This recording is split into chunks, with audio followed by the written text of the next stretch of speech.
दक्षिण भारत में हिंदी भाषा को इस्तेमाल करने को लेकर एक बार फिर बहस छिड़ गई।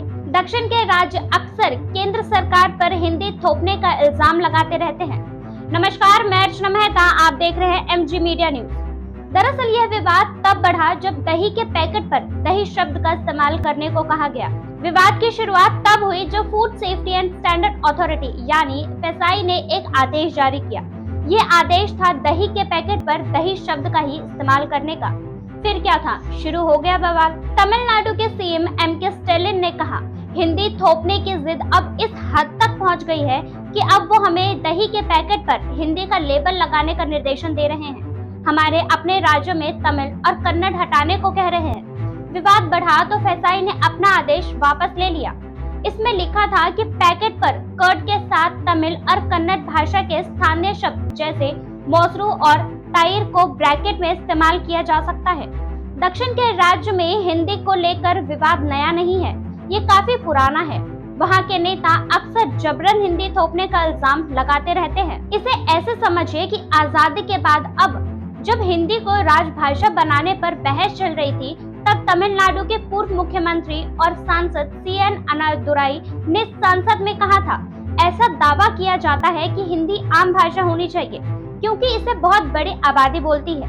तो फिर हम बाघ को राष्ट्रीय पशु क्यों मानते हैं जबकि चूहों की संख्या इससे कहीं ज्यादा है, और मोर हमारा राष्ट्रीय पक्षी क्यों है जबकि कौवे हर जगह है।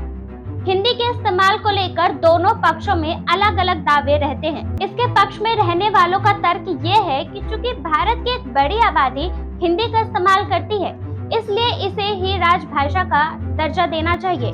जबकि इसके विरोध में तर्क दिया जाता है कि जिस तरह से भारतीय दूसरी भाषाओं का इस्तेमाल करते हैं, हिंदी भी उन्हीं में से एक भाषा है।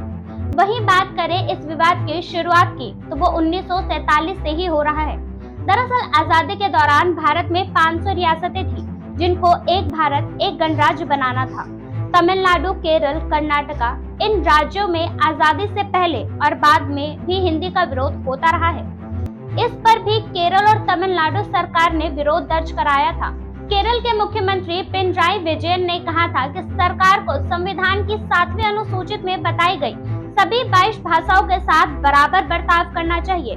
तमिलनाडु के सीएम स्टालिन ने कहा था कि जैसे हिंदी को आधिकारिक भाषा बनाने की तैयारी हो रही है, क्या वैसे ही 22 भाषाओं को भी आधिकारिक भाषा बनाने के लिए सरकार तैयार है। पहले 1967 और फिर 1976 में ऑफिशियल लैंग्वेज एक्ट के कुछ संशोधन हुए।